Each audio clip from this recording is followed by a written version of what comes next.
The Young Turks was always progressive. Cenk was always progressive. But I don't remember this sort of like sentiment of the Democrats are always bad, the Democrats are always wrong, the Democrats and the Republicans are the same. I really want people to start to view this more critically, right? Like Cenk has taken corporate money himself. That's just the fact, right? Like he talks all the time about how politicians and corporate media are lying to us because of their corporate influence, but then is completely fine with TYT taking $20 million of corporate money. Are you more attacking kind of Charlie Kirk directly, or are you also addressing this kind of rhetoric in left-wing spaces with your Un-America project?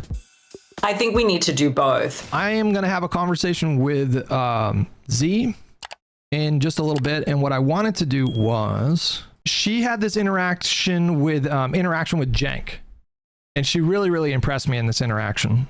And so I reached out to her. She's, I think, running Un-America. So she's out there like trying to engage in the alternative media space in a way that we haven't really seen. And this is her interaction with Cenk. I think she did a really good job. Hey. So your claim is that Democrats don't want to pass their agenda. You've talked about $15 an hour minimum wage. So how can you explain then that Joe Biden did in fact increase to $15 an hour for federal contractors with an increase again this year to $17.75? Damn, I forgot about that, to be honest with you. Cenk in the conversation with, it was IRI or somebody before him, was doing the black pill thing where he said that we need to come up with specific terms for this. I guess we'll just call it the 99% Hitler thing. Cenk was claiming that Joe Biden ran on a $15 an hour minimum wage, but then when he became president, he used like a rotating villain in Joe Manchin to, avoid having to do it. He never actually wanted to do it. And it wasn't that he didn't have the votes to do it. It's that he actually didn't want to do it. So he actually conspired with Joe Manchin to tank the $15 an hour minimum wage once he became president. And then she hits him with a really good point, which is like, okay, well, if he didn't care about minimum wage, why did he raise the minimum wage to $15 an hour for federal contractors? Like, how do you explain that? Yeah. So again, it's a release valve. So why? Hold on. Yes, because it affects a tiny percentage of Americans. It affects 300,000 people. 300,000 out of 330 million people. Okay, so that's what we want. I assume you want it. I want it. All Democrats want it. It polls at around 67%. So what I'm saying to all of you guys is, please expect better of your politicians. So when they give you a 3%, oh, hey, look, I did it for 300,000 people. Hey, look, the drug prices, I lowered it on. He did what he could. That's the point. Like, he couldn't get $15 an hour minimum wage from Congress. So he did what he could with executive orders. He should be praised for that, not treated like he, didn't take any steps. It's like the same thing with like the student loan stuff. 10 drugs out of 10,000 drugs. Don't say that's good enough. But They're Cenk, shielding. That's a shield so that you don't question them when they say, oh, I'm not going to do it for everyone. You just said that all Democrats want to raise it to $15 an hour. That has not been your claim this entire time. No, voters. Yeah. Right. But Democratic politicians do too. If Joe Biden didn't want to do it, why did he? No, they don't. There was a standalone bill that Bernie forced a vote on in the Senate in 2021. It was a standalone $15 an hour minimum wage. It failed 58 to 42. There were 8 Democrats who were opposed to it, along with every single Republican. There were 42 Democrats in the Senate that voted to increase the minimum wage to $15 an hour.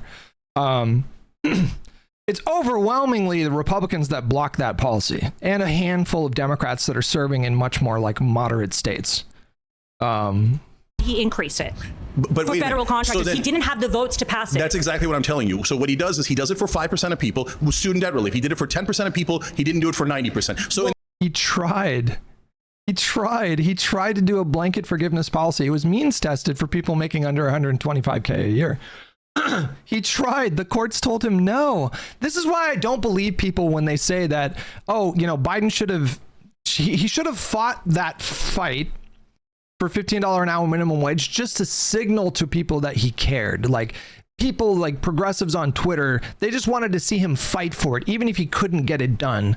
They just wanted to see him like cause a stink, do a few like press conferences where he's like pressuring people to vote in a way that he knows it's just not going to happen. I just don't believe them that would have sufficed, because he got caught trying to do student loan forgiveness, and they still hate him for it. He did the thing. He fought in the courts for blanket student loan forgiveness and got caught trying or whatever. And all of them, none of them give him credit for the stuff that the fact that Joe Biden forgave student loan debt for 4 to 5 million people is a big fucking deal. It's a big deal. It's not a small deal. That's a big deal. And he treats it like it's pennies. He treats it like it's nothing. In the case of the federal minimum wage, for federal contractors, he didn't have the votes to pass it. That's exactly what I'm telling you. So what he does is he does it for 5% of people with student debt relief. He did it for 10% of people. He didn't do it for 90%. So in the case of the federal minimum wage, let me bring it back to you. Federal minimum wage. So he says, oh, progressives, don't worry. It's bare minimum. We're definitely going to do it. So they pass it in the House. They bring it to the Senate. Joe Biden does an interview during the Super Bowl right after he's elected, and he says, oh, we're taking $15 minimum wage out of the bill. The Republicans didn't take it out of the bill. Joe Biden took it out of the bill. Trump did get rid of it on executive. The Republicans are the ones who overwhelmingly blocked it, and Biden took it out of the bill because he didn't have the votes to get it done. This is not complicated. Okay, so now they don't have it at all. Right. So you're saying then that Trump, you're saying that Democrats and Republicans are both equal in terms of economics, right? How is that equal? Listen, I don't want to be rude because she's actually waiting. And so I'm going to have a conversation with Zee right now. I wanted to finish the rest of that segment, but I feel like I'm being a bit rude. So why don't we do this? Hey, what's up? Nice to meet you. Thanks for coming by. Yeah, thanks for having me. I really appreciate it. I saw your appearance on Jubilee, and I was listening to it when I was driving down from Nevada, and I was really impressed with your line of questioning because I don't know how much you know about me, but I've been talking about this problem, I think, with left-wing media for a little while now, but I've been really kind of hammering it over the last month and a half. And Cenk was just hitting all the talking points that I hear very often from that crowd that I think is really destructive rhetoric. And you in particular, you did a really good job of sometimes when you hear people debate, you're kind of hoping that they say certain things oh, this is what I would say in that moment. And you managed to hit all of the things that I would have liked to have said in that spot. So I was really impressed with your appearance on that. Oh, thanks. No, I appreciate that. Yeah, I actually, I just discovered you, but now that I've been looking at your content the past week or two, I'm we are very much aligned in what we're trying to do here. And yeah, listen, I spent I actually live in Nevada myself, and I had a 6-hour or 5-hour drive to LA. And I listened to, I'm very familiar with Cenk. I used to work for Cenk, so I've followed TYT for a long time. I obviously used to work there, but I didn't know this sort of turn on populism that he's had recently. So I spent the whole drive listening to all of his interviews with, Kyle Kulinski and Crystal Ball recently, and he's become very unhinged. Not the Cenk, at least that I remember from 10 years ago. Wait. You worked for the Young Turks? Okay, I think so. I'm not super familiar with you. I'd love for you to introduce yourself. What's your background? So let's get that out of the way first here. Yeah, absolutely. So for those of you who don't know me on the stream, my name's Zee. I've just sort of popped a little slightly into the spotlight lately just because I'm taking on Charlie Kirk and Turning Point USA through our tour called the Unfuck America Tour, which is sponsored by our PAC National Ground Game. So National Ground Game is sort of the organization that does all the voter registration. We do the boots on the ground work. And then the Unfuck America Tour is the media arm that goes out and does the Prove Me Wrong series, which is what you see Charlie Kirk do on college campuses. You also see him do it at round tables and things like that. So we're essentially doing the same thing. But through a leftist or not left, I don't like to use the word leftist. Apologies. Same. Through a democratic organization. And so, so my background, I started politics around 2010 in New York City. I went to school at Wagner College. This was during the time that Occupy Wall Street started. So I used to actually have to walk through Occupy Wall Street to get to school every day. And that really sort of changed my way of thinking around politics and what politics meant for average working people. And then I graduated college in 2014. I went to graduate school, didn't really know what I wanted to do. And then Bernie Sanders started running for office in 2015. And I decided that I would drop out of graduate school, head up to Virginia and go work for Bernie. And from there, I really just fell in love with grassroots organizing, with boots on the ground work. Started working for various other local and federal politicians, and then somehow, some way ended up on AOC's first race against Crowley, where we beat Crowley in 2018. And then from there, started my own organization. Right before that, I was working for the Young Turks. So there was sort of a lull I started there in 2017, end of 2016, beginning of 2017. Worked for the Young Turks for a year while I was also working on campaigns, and then started my own organization where we help candidates, and then recently started National Ground Game this past year. Okay, so you get your start with Bernie, you're working with AOC, but now you with your appearance on Cenk, I feel like you and me are kind of on a similar frequency right now in terms of grievances with like the populist left. So how did you get from like AOC to now you're challenging Cenk on Jubilee? So, and this is the thing. So when I was working at the Young Turks, this was during the time of like Standing Rock. There was like a lot of upheaval, right? And there was this Standing Rock? What is that? Yeah, so Standing Rock was like a big movement. Like it was they were trying to build a pipeline. I can't remember what the name of the pipeline was, but it basically was going through like sacred reservoir land, right? And there was massive protests happening. So like people were coming in from all over the country and basically just setting up shop, right? Yeah. Okay, I remember this. This was during Trump's first term, right? Like 2017. Yeah, right around 2017. Yeah. So, and it was, kind of similar to like the Occupy Wall Street vibe in a way. Like there was a lot of like community things going on. It wasn't just like a mass protest. And then during this time too was like the Flint water crisis was like right before this. So I was doing some work in Flint for the Young Turks. And back then, there was obviously like the Young Turks was always progressive. Cenk was always progressive. But I don't remember this sort of like sentiment of the Democrats are always bad. The Democrats are always wrong. The Democrats and the Republicans are the same. That rhetoric, I don't remember ever like having at the Young Turks ever. So I think that rhetoric is like pretty new for Cenk at least. And that's where we like very much separate, because I will never sit up here and say that the Democrats and the Republicans are the same, because that's literally just not true. Yeah. It's been, I feel like I've been, so I was really into politics when I was young. I was like, 2001, September 11th happens. And like, that was the thing that, I was like a freshman in college. And so that was the thing that got me into politics. I felt really apathetic and bitter when George W. Bush he won re-election in 2004. And so I kind of checked out of politics for a little bit. And similarly to you, like Occupy started to get my attention again. And I started to pay like a little bit more attention. And then the 1-2 punch of like Bernie and Trump emerging in 2015, 2016 during those primaries, that's what sort of got me back into it. And I feel like I've been speaking to the problems that I hear in terms of rhetoric from progressives for a really long time, but recently it's kicked into like I think a really high gear. And I think it's because of the combination of factors, but I think the really big factor was 2020, I think, was like really tough for progressives and democratic socialists.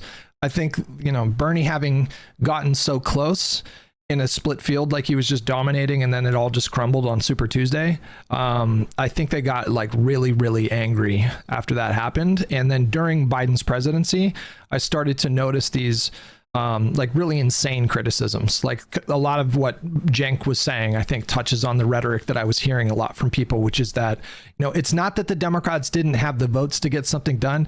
Actually, they're evil and they're just lying to you, and they don't actually want to do anything. In fact, they're so beholden to the what Cenk calls the donor class, that all they're doing is they're serving you scraps to do like a release valve so you don't do a revolution. And so now like that rhetoric is now so far escalated from what we heard in 2015 and 16, which it was populist, but I don't know if it had like that kind of flavor. Yeah. But this is just a really common really common rhetoric in left-wing media spaces. And I think we need to do something about it. Like, what are you more attacking kind of Charlie Kirk directly, or are you also addressing this kind of rhetoric in left-wing spaces with your Unfuck America project? I think we need to do both, right? I mean, obviously, like, Charlie is our main target because Charlie is very good at what he does and very dangerous and expanding every day. But if we are going to actually start to take electoral organizing seriously, which we have to do, then we have to get real about where we're at, right? Like, we can't, I mean, it's one of those things where if we don't attack the fact that we have a problem, we're not going to be able to solve it. So, and I hate that we even have to have those conversations, if I'm being honest, because I think that just optically, I don't like that we have to do that, right? Like, I don't want to give more ammo to the right to be able to say, like, look at these, Democrats, they can never get it together, right? That's always their narrative. And I don't want to give them more fuel for that. But at the same time, we have to be real about where we're at. And this is a very real situation that we got to deal with. What do you think is that's been kind of an ongoing conversation in like political spaces for like the last month, I think, is, well, what is the prescription here? Like, some people have the view that we shouldn't necessarily like completely push these guys out of the tent. And other people like myself, like, I think we need to start being like much more confrontational. I think, again, I just go back to your conversation with Cenk. I just think you did a really good job of not only attacking the positions that he was taking, not only attacking the ideas, but doing it in a very like assertive way. I feel like for a long time, we've just sort of hand waved and just kind of made peace with like that rhetoric from that side, I mean, specifically from like progressive lefty media. Yeah. And I'm of the opinion these days that we actually need to be really confrontational with these people. Not necessarily like, I'm not talking about like slinging ad homs and getting really petty, but certainly very aggressively attacking those ideas, which are kind of silly and very easy. Like, it's so easy to debunk the shit that they say, which is it's like one of the things that blows my mind is like, they say these things so frequently. Like, I'll give you an example. Like, they'll say something like, so the grand narrative, right, is that they're, the Democrats work for the donor class and they don't actually want to do anything. And, when we give them power, they don't actually do anything with the power, which is just wrong on like 17 different levels. But one of the ways that they'll illustrate this point is they'll point to something like, well, Obama had, 60 votes in 2009. Why didn't he codify Roe? Like, he just didn't do it. He had the power to codify Roe, but he chose not to. But if you do like literally like a 5-second Google search, you'll find that there were tons of like dozens of pro-life Democrats serving at the time. The party was much more to the right on abortion back then than it is now. And so like, that's just one example of like, I can give you like literally like 20 things. Like, Biden could have forced Manchin to do a $15 an hour minimum wage, but he just chose not to. I don't know about you, but I find this rhetoric extremely destructive. And the fact that they say it so flippantly and casually and confidently, and their audience then absorbs that. And then now you have like millions of people collectively throughout all their audiences that just like fully believe this narrative. I think it's a big problem. I don't know about you, but I think it's like not a small problem. This is a really big problem that we need to confront. It's a huge problem, especially for somebody like Cenk that has the viewership that he has, right? Like, it's different from like some, small person. And I've seen this a little bit with like Kyle Kalinske lately too, and some of the other folks, is that we like the biggest issue that I have with this whole thing is that I really want people to start to view this more critically, right? Like, Cenk has taken corporate money himself. That's just the fact, right? Like, he talks all the time about how politicians and corporate media are lying to us because of their corporate influence, but then is completely fine with TYT taking $20 million of corporate money.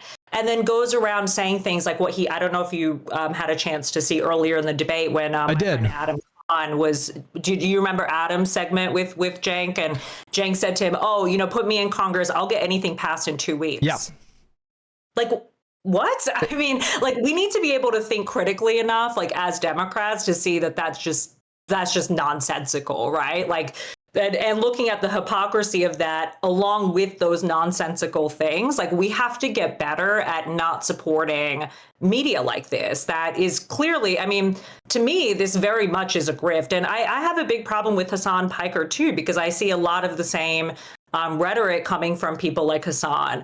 Not to say that there's not good things that come out of what they're doing. I'm not saying it's like 100% bad, but when you're spreading electoral misinformation to the American people, then to me, you're not any better than what they do on the right. Yeah. Ironically, I think for that movement, it really benefits them that they haven't been given the kind of power that they're asking for, because all these claims are unfalsifiable. Like I was just talking about, like I was watching a Bernie interview, and I have problems with Bernie these days for the same reasons that you mentioned with like Kyle Kulinski and Cenk and Hassan. But it's unfalsifiable. Like, so they get up there and they, someone like Cenk says, I can get a $15 an hour, pass in 2 weeks. I'll just make a few phone calls and bing, bong, boom, it's going to be done. The fact that they've never been given the kind of power to and have never themselves run into the obstacles that any president runs into with a, co-equal branch of government like Congress that decides what goes in these bills. It works in their favor because they get to make these wild claims. And as long as they're outside of power, no one can tell them 100% with 100% certainty. Although I think I could, but like people will have a hard time maybe saying like, yeah, anyways, it would just be different if they had that power and then failed. Because then they would see that there are limitations to what you can do with power. And yeah, you're right. I mean, like, I'm going to annoy my chat because this is a term that I've been talking about like nonstop for like 2 months now. But are you familiar with the Green Lantern theory of politics? I'm not. No, tell me about it. Okay, I'm gonna change your world. Okay, because it perfectly fits the kind of thing that you and I are speaking to. It's I can't remember who originally came up with the Green Lantern theory of politics, but Ezra Klein wrote an article about it in 2014, and it's just as relevant today as it was back then. And when I read it, I was like, oh my God, this is exactly what I've been talking about. I'll send you a link to the article because it's like a quick read, and I think it's really illustrative of what the problem is. And basically, the theory is that presidents, either through charisma like Reagan or forcefulness like LBJ, presidents can basically do whatever they want. Like, as long as they just sufficiently have, like, as long as they have the will and the energy and the charisma or whatever, Congress is kind of like a, you can kind of bend them to your will and do anything. It's basically a theory of the presidency that presidents are all powerful. And so anytime someone doesn't get something done, like, say, for example, Obama didn't get the public option, Joe Biden didn't get a $15 an hour minimum wage. It's not because they lacked the votes in Congress. It's because they didn't wield power effectively. And so it's kind of this theory that it puts an impossible standard on Democratic presidents. And then when they inevitably don't meet that standard, because it's impossible to meet, because it's just not reality, Congress does decide what goes in these bills. And, you can negotiate to an extent, but if they say no, that's it. And especially if Joe Manchin says no in a 50-50 Senate, he's got all the cards. There's nothing you can do. Right. But people like Kyle Kulinski, people like Cenk, certainly Hassan, like Hassan the other day said he could end the war in Israel with a single phone call. And then he went on to list the things that he would do. And it was basically like, okay, you need Congress for 2 of these things. You can't just like do that unilaterally as a president. And then Cenk said the same thing, like in the conversation with you guys. I could get a $15 an hour minimum wage done in 2 weeks. This is like a big problem, I think, because like now there are so many people out there, and Bernie kind of does like, kind of dabbles in it a little bit. He kind of flirts with that kind of theory a little bit. But now, like after Bernie was ascendant, like I feel like one of the really negative byproducts of Bernie running in 2016 and 2020 was, I think he conditioned a lot of people to think that, you can just do Medicare for all. Like, I think a lot of young people think that we were this close to getting Medicare for all, but then he lost, and that's why we didn't get it. But they don't think about like, well, could he have actually gotten that from those Congresses? Certainly not in 2017 with House Speaker Paul Ryan, and definitely not in 2021, right? But yeah. Yeah, no, definitely not. I think part of the issue, I think, is that we have to sort of run like education campaigns alongside these campaigns. So I love Bernie. I mean, I don't think I'll ever stop loving Bernie because I have such respect for him, just given that he's had, 50 years of public service. He's the amendment king. And I appreciate somebody that says, I'm going to cross the aisle and I'm going to do everything that I can, even if this isn't exactly what I want, right? Like, I don't think that Bernie would have been the president to say, you're not going to give me Medicare for all right, that's it. Like, I'm not going to do anything then, right? Like, I think Bernie would have done everything that he could to push it in the right direction so that we could eventually get there, probably long after he passes, unfortunately, but still would have put us in that right direction. But I think that we, as the average voter in America, I don't think understands that. And I think that we've got to do a better job of making them more aware of the processes that have to happen in order for us to do this. And a big part of it is that we have to win back the House and we have to win back the Senate. That's going to be the first thing that we've got to do. And with everything happening with the gerrymandering in Texas, these are things that keep me up at night. As an electoral organizer, I sometimes can't sleep thinking about what's happening in Texas, for example, and how that's going to hurt us. I mean, it's really tough. The simple fact of the matter is, without filibuster reform or getting rid of it altogether, it's kind of tough to imagine big Democratic sweeping legislation happening in any time in the next 10 to 20 years. I mean, we had a Democratic senator in Ohio. That's gone. It's going to be really difficult to replicate that at any point. We had a Democratic senator in Montana. That's going to be really difficult to get back. West Virginia, that's really difficult to get back. And so it's difficult to imagine right now, as things are just completely hyperpolarized. It just seems like we're probably going to have to deal with a lot of gridlock for a little bit. And whatever Democratic president wins in the short term, they're probably they're going to be very limited in what they can do legislatively. And Joe Biden did a lot of really good stuff, but nothing that was super lasting or impactful because he just didn't have the votes to do that.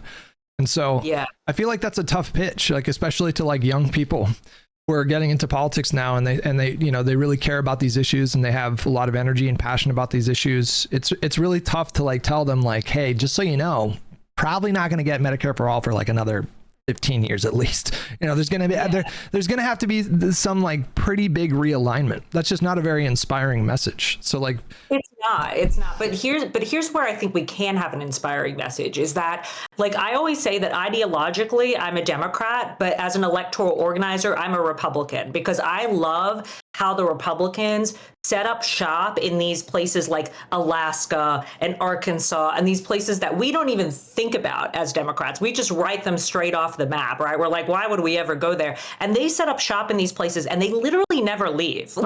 They are there all the time, organizing, boots on the ground, finding people to run for the city council, for the state senate, for the state leg seats, and they are building power from the bottom up. And these are the things that Bernie talks about, right? When we look at the oligarchy tour, the Fight the Oligarchy tour with Bernie and AOC, this is a big part of what they're saying, because I think somebody like AOC is very aware of the fact that she didn't just come out of nowhere, right? That's the narrative that we want to play in our head, that we're oh, well, she just, ran for Congress and run. But people don't talk about the 10 years of organizing that was happening on the ground for all the local seats before that were able to prop somebody up like AOC for her to be able to win that seat. And so if we need to start to organize like the Republicans. We need to go into these places and say, we're going to set up shop here. We're going to register voters here, and we're not leaving forever. We will be here till the end of time. And I think that if we do that we've got a really good chance to win back the House, the Senate, and the presidency in 28. Oh, I agree completely. I think right now the big problem is that there's a serious brand issue for the Democratic Party with the kind of people that you're speaking to, the people that are young enough and energetic enough to actually get to become engaged in that way. So on the right, sometimes they'll criticize Trump about stuff like Epstein, where they basically just have to because their own audience is revolting against that kind of stuff. But there's way more of a sense of there's way more of a sense of being invested in helping the Republican Party succeed. And what's happening on the left right now with the Democratic Party, and I think especially since 2016, is you just don't have that same kind of energy with young people towards the Democratic Party. Like they don't, I don't see that same level of like, we need to do whatever we can. We need to play the long game. We need to establish a presence in these spaces and then like really try to push these people to vote for Democrats. You just don't see that kind of loyalty. I'm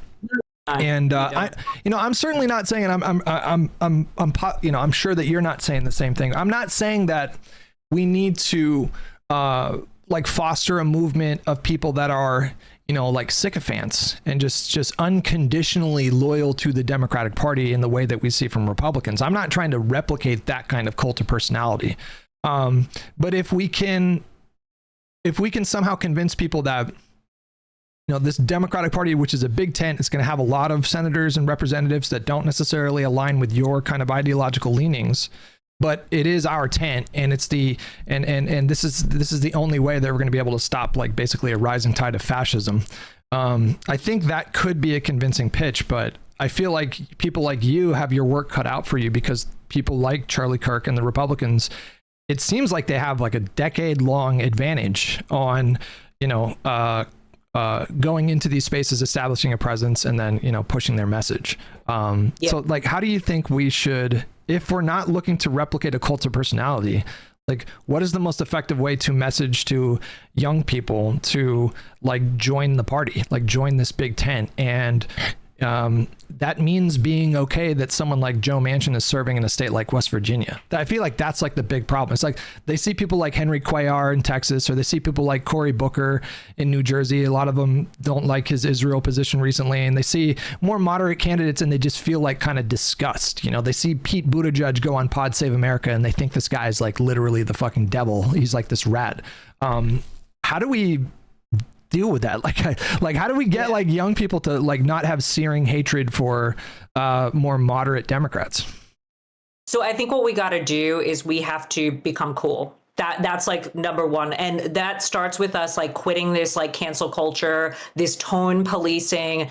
That kind of stuff makes us, one, not cool, and two, it just makes us like so unappealing to young people. It makes people like me feel like it's not appealing even to me, right? And I'm like a woman in my mid-30s. So imagine how a 20-year-old boy feels when you're trying to police him for using the R word, or you're trying to police them for whatever, right? One of the things that the Republicans do so well is they say, okay, if you agree with us on one thing out of 10 things, then come into the tent. And what we say is, if you don't agree with all 10 things, then you can't be in the tent. And that's a big problem. Like, we have to get over that. We've got to become the cooler party, because here's the reality.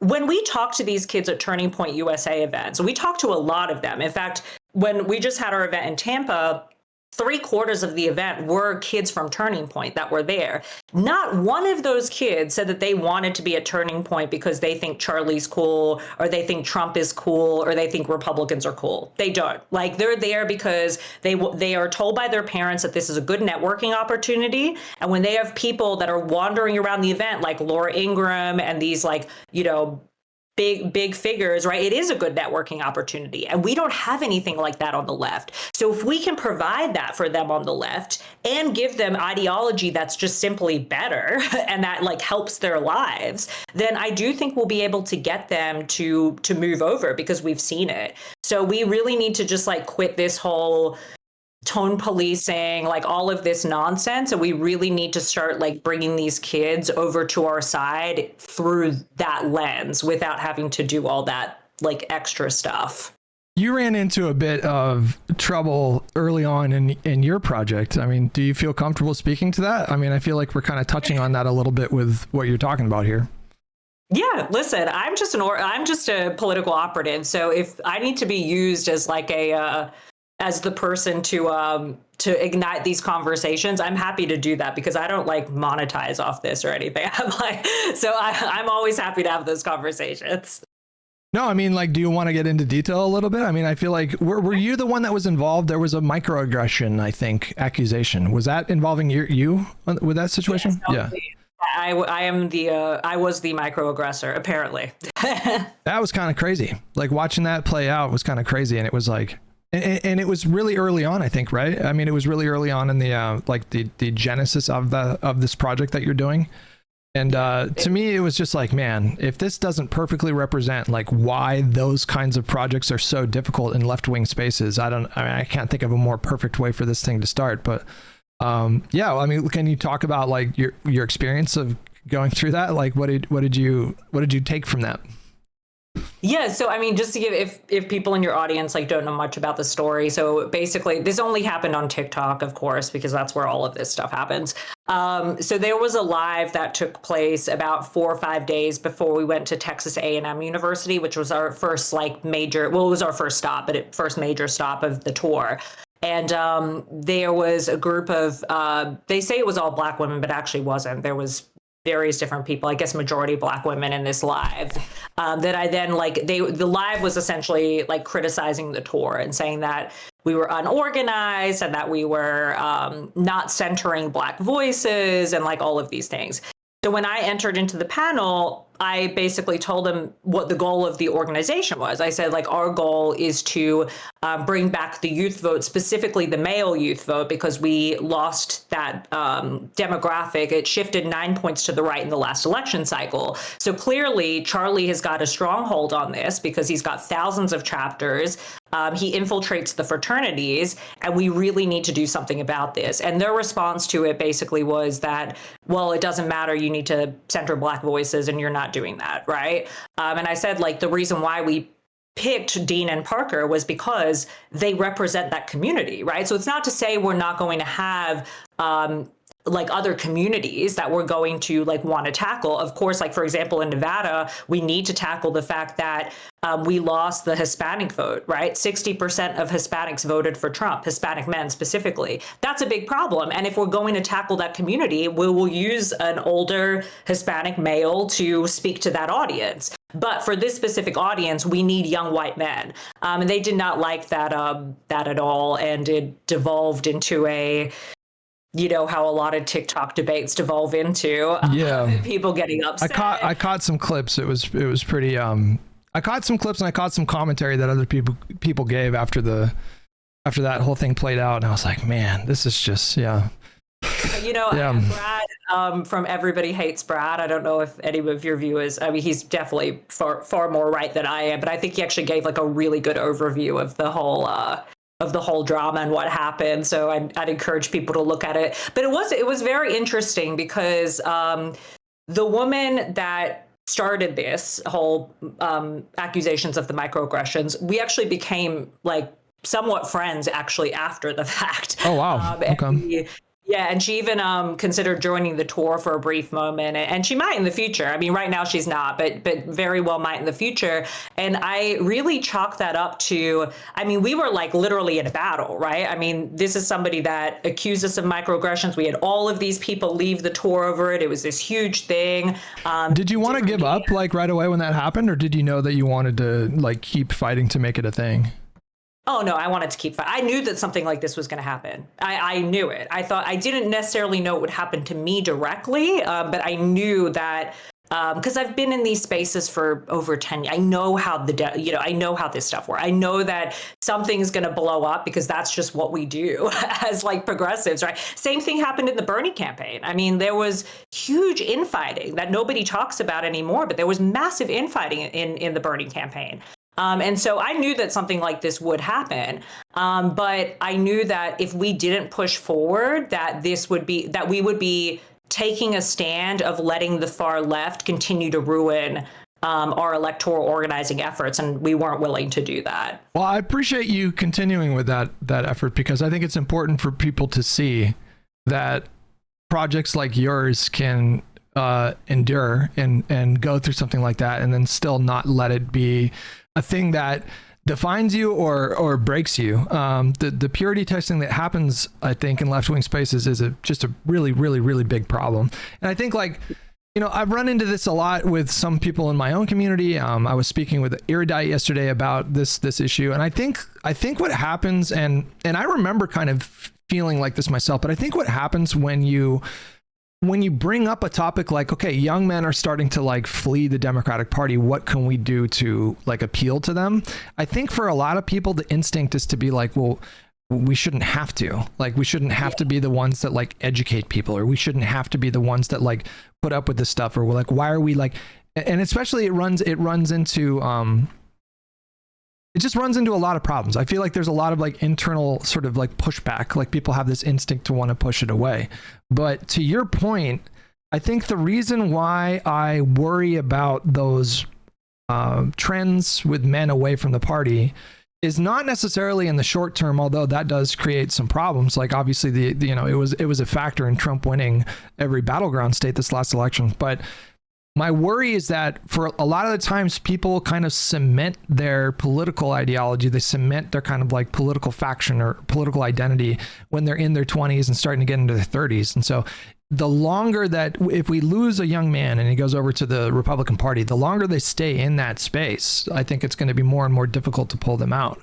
So if we can do something right now to send a message to people that, you know, we're not going to purity test you into oblivion and, hey, check out these policies, we think they're actually pretty good, then I think that this is like an extremely important thing to endeavor to address in this moment right now, because it could portend something like really difficult to unpack later on. It's like the longer this thing goes on, the harder it's going to be to pull these people back and convince them that we have like a good pitch. Just really tough. Like, you're not really, I think the job that you're trying to do right now, it's like not an easy thing.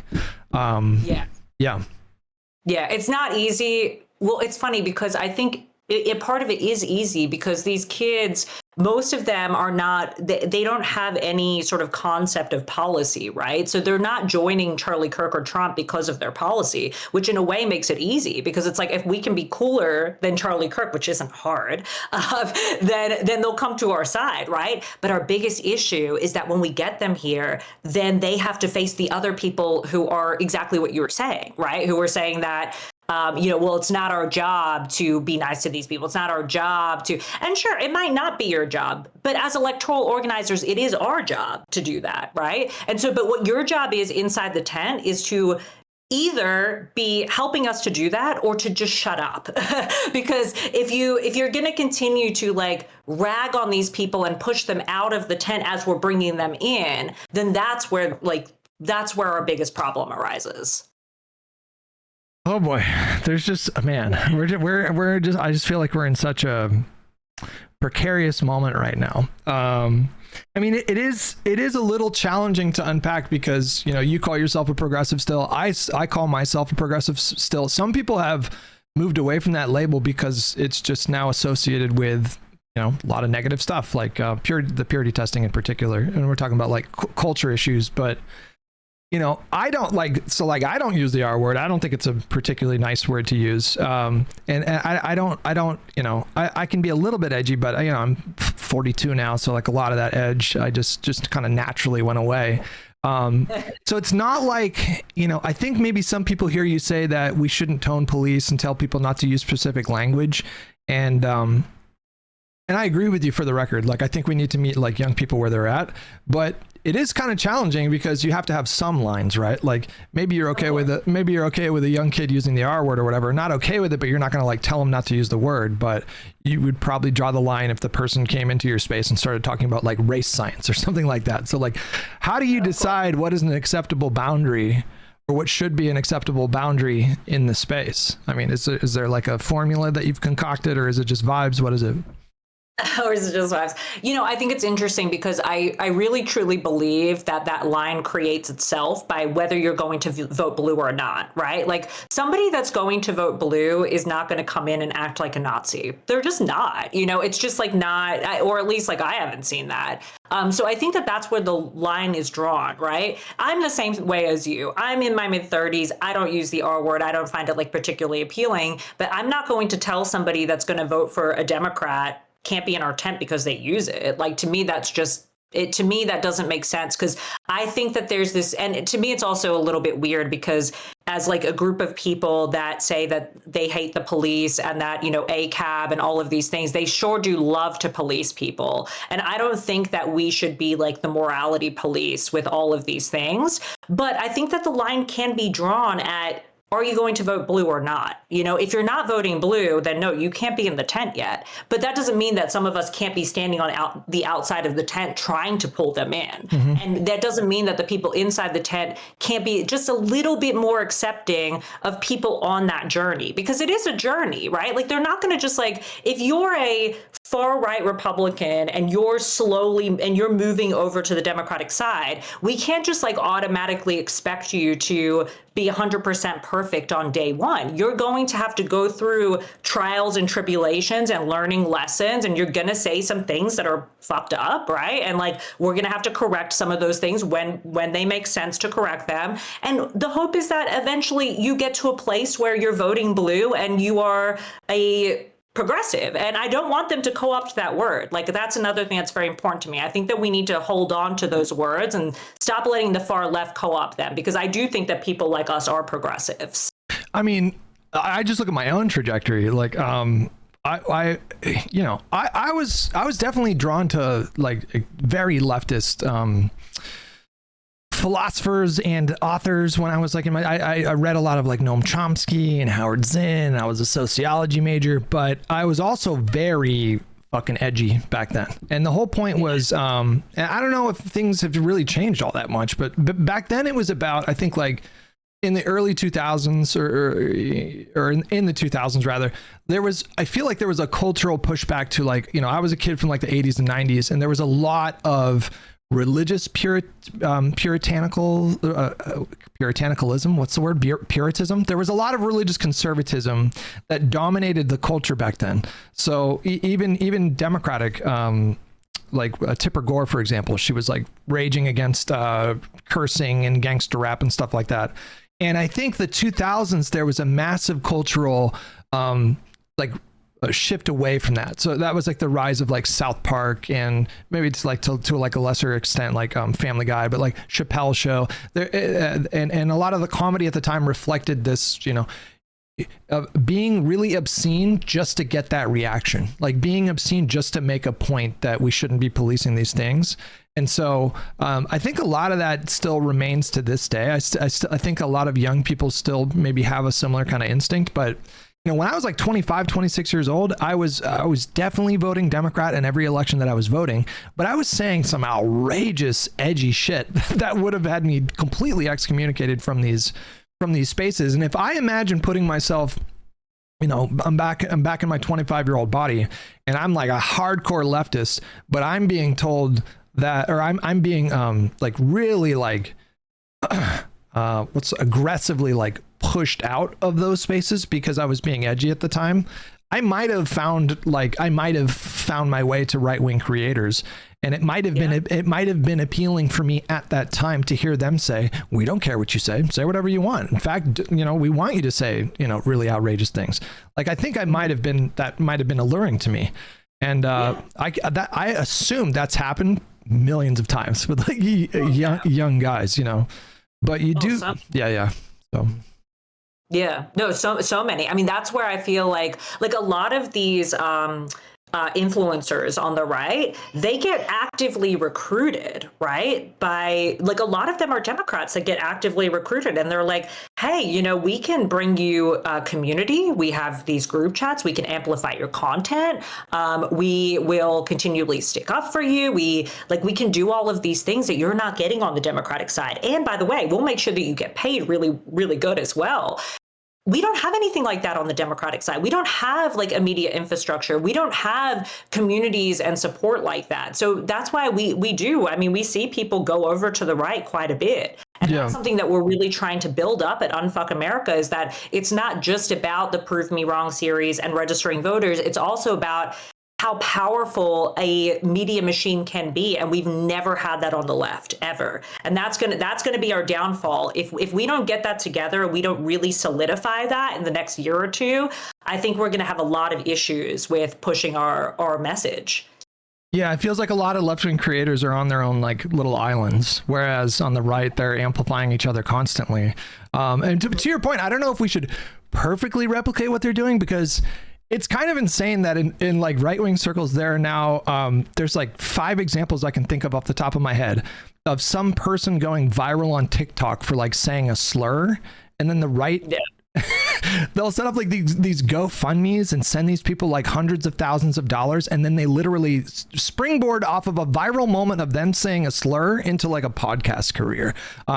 So I'm not saying, and I don't think you're saying, that we should necessarily like do that, right? But I take your point that we should definitely be more calculated and perhaps patient, especially with like younger people who, as you said, they're on their journey, like a lot of the people that scold the kind of people who use that kind of language probably went through their own phase where they were saying that kind of thing. And we should be thoughtful about that and tactical about it. Before you go, I just wanted to circle back to like Cenk. I know you have a hard out here pretty soon, but do you think that like your groups like Unfuck America should spend you're saying that you're chasing Charlie Kirk around, for example, and trying to establish a presence there, which I think is really smart, by the way. Are you guys going to similarly target like events where Cenk is at, or events where like Hassan is at, or Kyle Kalinske? I mean, do you want to sort of attack that space as well, or is your focus 100% on infiltrating right-wing spaces? Well, it's really about focusing specifically on Charlie right now. But I do think that we need to, I don't think necessarily targeting their events is what we're going to do, but we do need to speak up when they say things like this, right? And I'm not saying that we should always speak up against them, because I think a lot of what, people like Kyle Kalinske says is good and true. But when they do say these like outlandish things, that's when we have to respond to them. And we need to respond to them in the same way that all 20 of us responded to Cenk, in a way that was like, listen, you are wrong, and this is why you're wrong, right? Like not just like calling them out, but actually going through the process of, this is what you said, this is why it's wrong, and this is what we need to do to correct it. And of course, like people like Cenk are going to continue to, disagree and continue to push back on it or what. I saw his response to the Jubilee thing. He didn't learn anything, of course. But, people like Cenk are profiting off of this, so they're not going to, right? Like even if he goes to sleep at night inwardly and he knows, I really shouldn't have said that. Yeah, that was definitely wrong. He's not going to change it because I don't think he does that at all. I mean, like I don't know if you saw, but like his TYT, the TYT he did after he went on that event, he was like, everybody agrees with me. Look at the YouTube comments. Like universally, everyone he was literally saying like everyone on the internet thinks I'm right. And I just want you to know, just so you don't feel like, I don't know if the word is like gaslit or you feel crazy or whatever. I guarantee you there were probably a lot of people like me who listened to that and thought that all of you guys that push back against Cenk just did a phenomenal job of exposing him for this. I don't even know what to call it. It's like brain dead populism, I guess, is what I would call it. And I think you guys got the better of him for sure. And I would definitely love to see more interactions like that. I think the internet needs to see people like you confronting people like Cenk. And so long as he's willing to go into spaces and have those conversations, I take comfort in knowing that there's going to be people out there that are capable of pushing back in the way that I think is necessary with people like him, because I do think he's doing a lot of damage. Like, I'm curious, what do you think? Like, if the Young Turks went off the air tomorrow, do you think that would net Democrats votes, or do you think it would lose Democrats votes? Oh, I think it would probably not. I mean, and the thing is that here's what makes me hopeful about people like this. I think that the majority of people that watch TYT and watch these and Hassan Piker and people like this vote Democrat anyway, right? My biggest issue is when people like Hassan say to not vote for a Democrat. And that's what we need to be pushing back against. So if they want to sort of stay in their own world of blah, blah, blah, whatever they want to talk about in their minds, that makes them feel good and makes them sleep at night, the donor class, things like that, fine, whatever. If that makes you sleep at night, knowing that you're like, circle jerking to that, fine. But you need to show up for elections. You need to show up for your local elections. You need to show up for federal elections. And if you're not doing that, that's where we've got to push back. I agree. Well, I support your project. I mean, is there a way that like viewers can support your project? If you want to plug any things before you got to get going here? Yes. Thank you again, Hutch, for having me. Love your content. Love everything you're doing. And would love to see you on any of the tour stops if you can come. We'd love to have you. Oh, wow. Okay. Yeah. Please join us. But we are, everybody that wants to donate, we had a really good push this week from CNN. So thank you to CNN and Donnie specifically for having us. We were able to raise some money for that, but remembering that Charlie Kirk is $100 million a year operation. We have not even raised $1 million yet. Wait, is that true? Is it literally 100 million a year? Jesus Christ. He's got 500,000 individual donors, which is crazy. I think that we just hit like 28,000 individual donors or something like that, but we just started in February, so we're like off to a very good start. But we are not like we need money to be able to get to these college campuses. So even if you can donate $5, if you want to go to our website unfuckamericatour.com, the other cool thing is you can click on our creators page, and if you see a creator there that you're like, oh, I love that person, I want to support them, donate through their specific link, because they get back 15% of that into their pocket. So it really helps them as well. Cool. Well, thank you so much for your time. I really enjoyed your appearance on Jubilee, and I very much enjoyed this conversation. I wish you the best of luck with your project. Awesome. Thanks, Hutch. Appreciate it. All right. Bye-bye. Bye.